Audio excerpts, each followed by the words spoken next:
Hello everyone, my name is Dora. I'm Italian and I work for Smart GFX.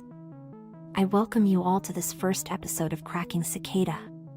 From this point on, I'll be speaking in the plural because we are all cracking cicada together, and by all together, I mean you, the viewers, too.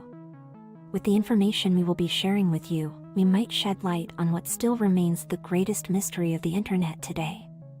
Of course, we will never succeed. Thousands have tried. Imagine if someone from the cosmic void could help you accomplish such a feat. We're on TikTok, so we don't have much time, but you'll find more detailed information about each episode and articles on our website's blog. In any case, pay close attention to the video. Many things will be displayed on your screens, and we'll need to make connections to emerge from the we've entered. So, let's begin. This won't be the usual video about Cicada 3301. For those who aren't familiar with the so-called greatest mystery of the internet, you'll find websites, videos, and articles that describe everything you want to know in any known language.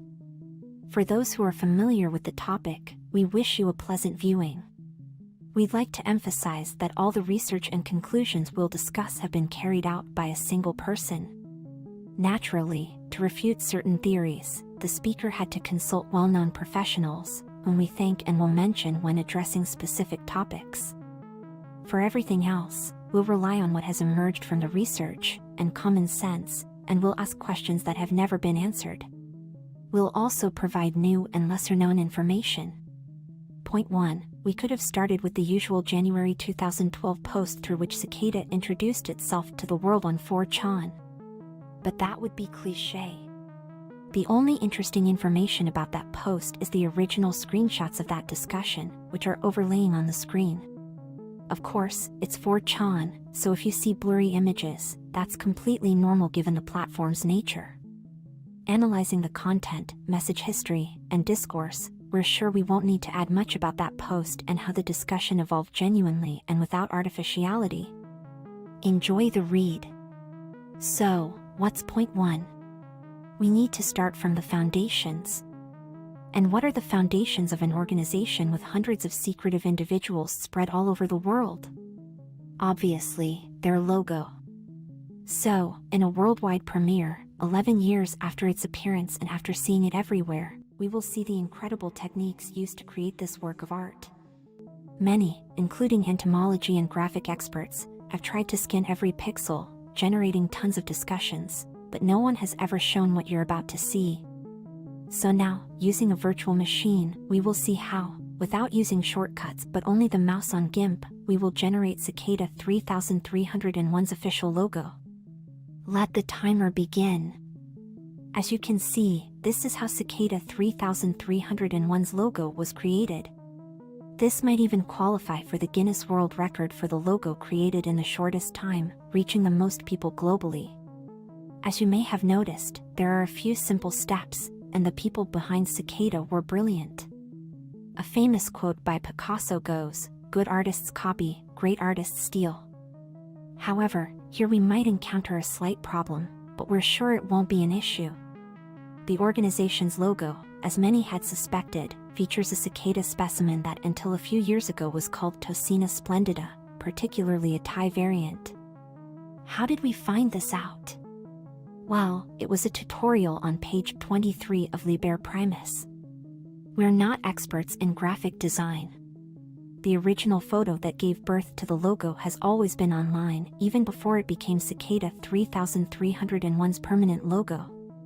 Specifically, since September 2010, which also corresponds to the period it was taken. And you might wonder, what could be the problem? That photo is still online and still for sale.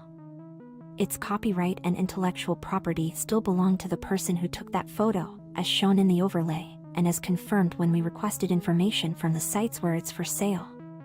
As you can verify for yourself, now that you can all find it.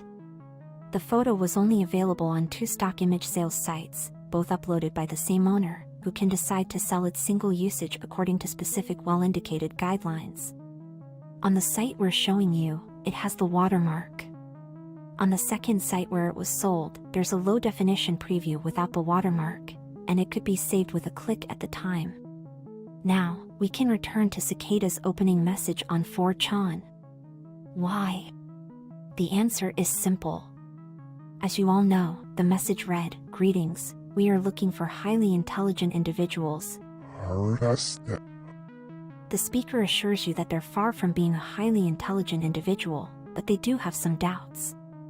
Citing videos, chat logs from the time, and the famously leaked email from a winner, authenticated by the group's PGP signature, which, upon analysis, doesn't lead to anyone, rest assured. Let's imagine this scenario. It's 2012 and we are Cicada 3301, an organization with hundreds of members worldwide for years promoting cypherpunk ideals. Among all these individuals, unfortunately, we don't have a graphic designer or anyone who knows how to use the path tool in GIMP, as highlighted in our video. So, we have one certainty. The photo has been edited, and there are only two possible scenarios for how it was obtained. Scenario 1, Cicada somehow acquired the rights to modify and use that image from 2012 onwards, an option not provided where it's sold. But this could be a private agreement, or the current copyright holder has given Cicada permission to use and modify it at will for life. Scenario 2, Cicada didn't purchase the image but saved it in low resolution from the second site where there was no watermark and then modified it as we showed you. This would explain why the same identical JPEG artifacts from the photo are present in Cicada's logo,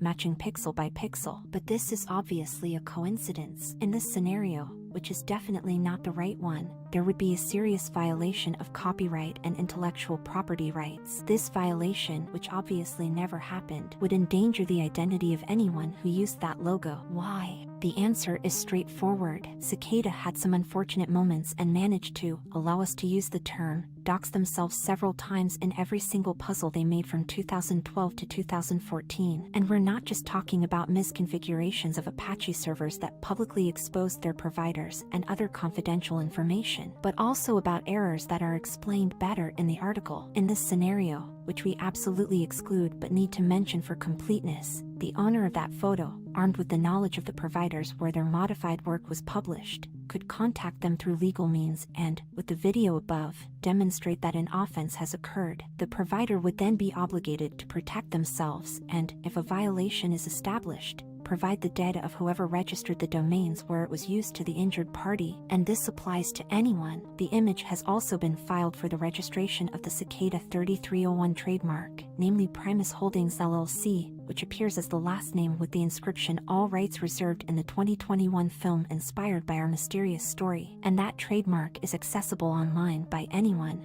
So, in this scenario too, where the copyright holder's lawyers would be celebrating each and every site registered by Cicada, whether it's the one on the ClearNet in 2012 with the famous countdown and coordinates, or any others on the Tor network, could be traced back to specific individuals. In this scenario too, the series would end at point 1 because anonymity would collapse. But we are absolutely certain that things went as described in the first scenario. Absolutely certain. In fact, it would be nice to see a genuine PGP message again. If those we believe are capable haven't lost the key, they will confirm it to us. So forget about this aspect and let's continue.